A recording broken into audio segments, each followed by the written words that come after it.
国际信誉评级机构穆迪公司对中国经济发表较为负面的评价报告后，一时之间 BBC 等反华媒体立刻抓住这个机会，开始炒作中国经济的负面新闻。更有一些西方媒体认为，中国的崛起势头已经趋于结束了。如此种种的声音也给近些年来诸多关注中国经济发展的人士带来了不小的影响。那么，中国经济真的在当下陷入了困局吗？面对如今的局面，中国的经济专家们又该如何实现突围呢？自从经历了2020年全球新冠疫情大流行的危机之后，全球的经济局势都变得不容乐观。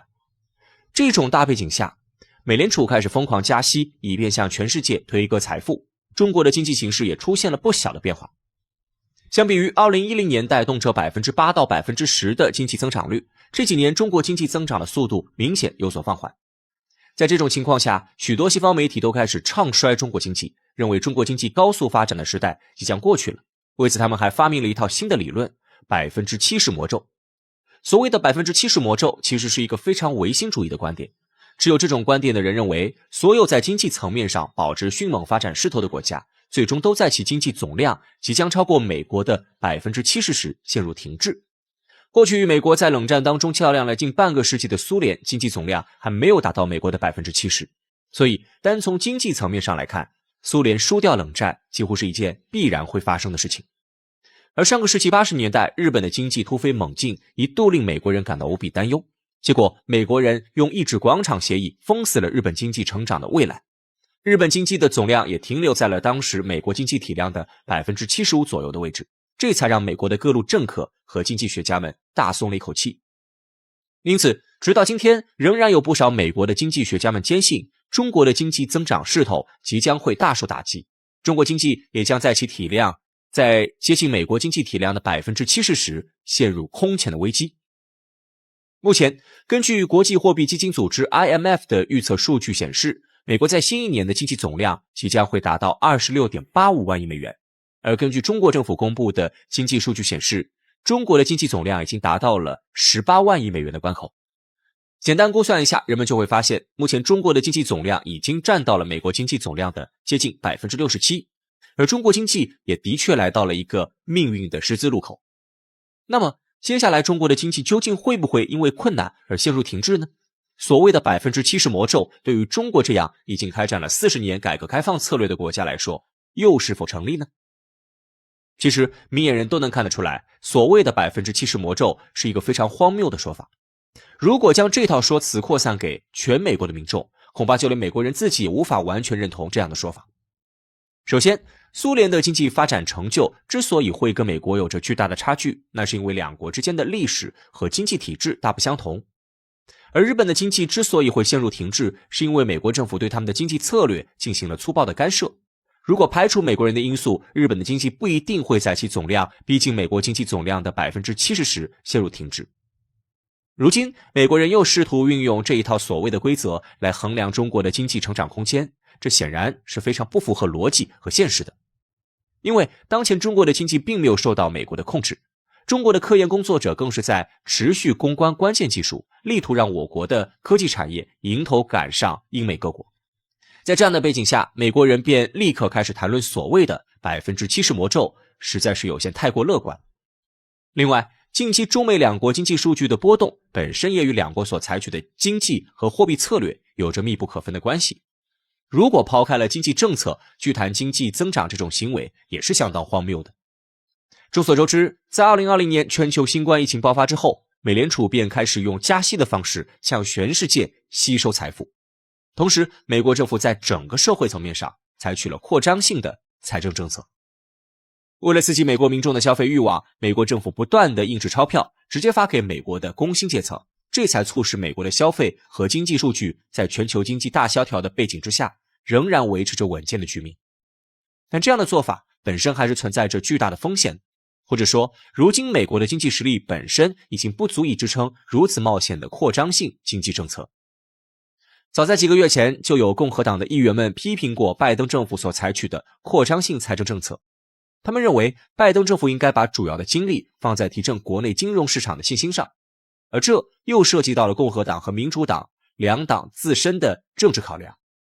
民主党为了让自己在左翼知识分子和美国中下层民众当中获得选票，自然要选择给普通人多发钱。但共和党代表的是美国政治圈子内部的保守势力，他们希望美国政府能够出手控制住局面，同时又要维护大资本家和大财团的利益。因此，共和党并不是反对民主党花钱，只是反对他们将钱分给了那些美国社会中的工薪阶层而已。但就目前的情况而言，美国的财政赤字率居高不下，美国政府的手上显然已经没有多少蛋糕可分了。而相比之下，中国的经济成长速度虽然明显放缓，但中国的经济表现则要更加稳健一些。或许我们的经济仍会持续波动一段时间，但我们一定能够打破西方国家对中国设下的经济诅咒。在谈到当下中美两国的经济大局势时，总会有人将注意力投注到两国的货币汇率上。中美之间的货币汇率似乎在某种层面上反映了当下两国的经济局面。之前我国的人民币对美元的汇率一直维持在 6.3 到 6.7 的区间之内，总体相对还是比较稳定的。然而到了今年，人民币对美元的汇率却突然跌到了 7.3， 这让很多的经济学家倒吸了一口凉气，甚至就连我国国内也出现了一些不太和谐的声音。一时之间，对于中国经济的悲观看法占据了舆论场的制高点。但值得一提的是，货币贬值并不能够直接反映一个国家的经济增长局面，而且有时候货币升值对于一个国家的经济而言也并非是一件好事。比如上世纪80年代的日元就因为广场协议而出现了大幅度的升值，这导致日本生产的产品在国际上的竞争力被大大减弱，反而让后来居上的美国人占到了便宜。也就是说，当下的人民币虽然出现了贬值的情况，但只要我国处理好进口与出口之间的关系，人民币贬值所带来的一些影响仍然是可控的。另外，也正是因为人民币对美元的贬值，才造成了今天美国经济体量虚胖的现实。因为人民币对美元出现了贬值的情况，中国的经济数据总体上其实是被低估了的。比如，原来中国经济总量当中的 6.3 元人民币就相当于1美元，现在中国必须产出 7.3 元人民币才能在数据当中追平过去1美元的单位。如此一来，即便中国的经济体量总体维持着上涨的局面，但受到人民币和美元汇率的影响，人们就会普遍认为中国的经济增长势头已经开始放缓甚至停滞。这样的计算方法对于中国的经济工作者而言显然是不太公平的，而美国人也非常乐于通过操纵货币汇率的方法来给他们的经济总量注水。这样的方法会使美国至少在表面上看起来依旧非常强大，美国人也可以继续沉寂在世界霸主的美梦当中，畅想着虚无缥缈的未来。但大家的心里其实都很明白，那个真正属于美国的时代已经悄然过去了。当下的世界之中，恐怕已经没有任何一个国家能够以一己之力撼动全球的经济了。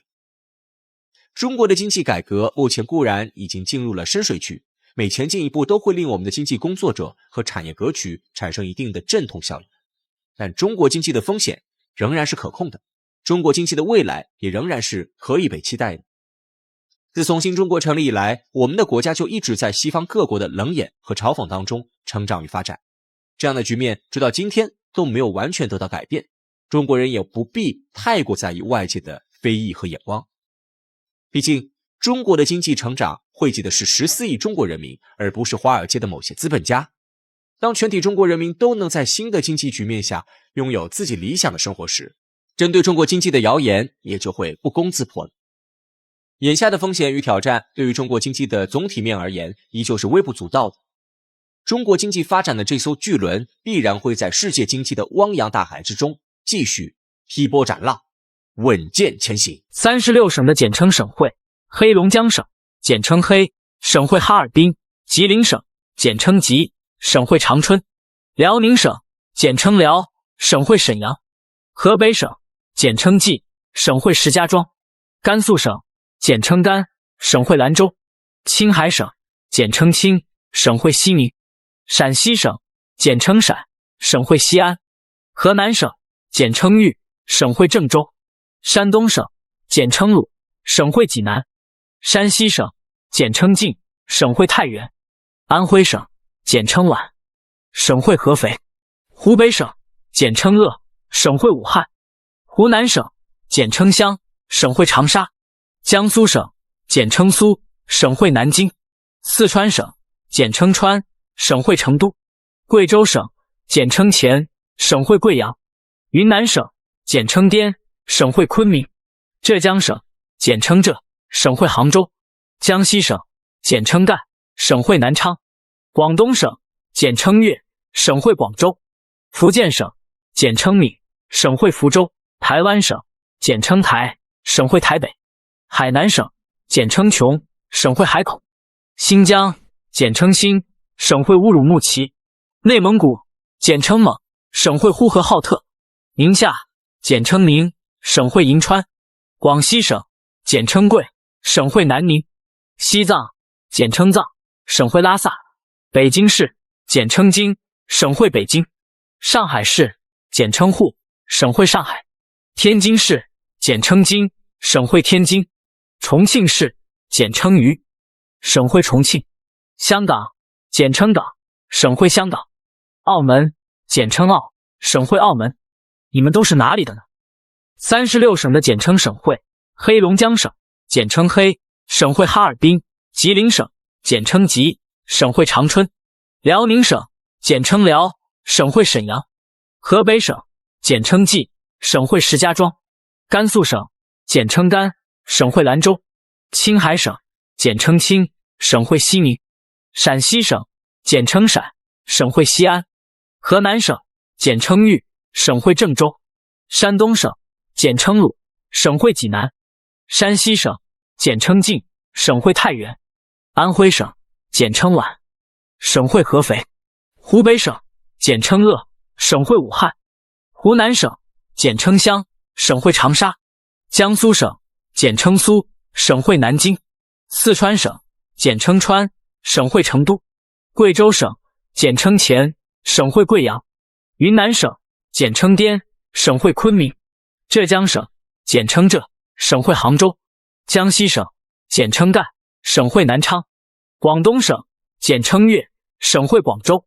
福建省简称闽，省会福州；台湾省简称台，省会台北；海南省简称琼，省会海口；新疆简称新，省会乌鲁木齐；内蒙古简称蒙，省会呼和浩特；宁夏简称宁，省会银川；广西省简称贵，省会南宁；西藏简称藏，省会拉萨；北京市简称京，省会北京；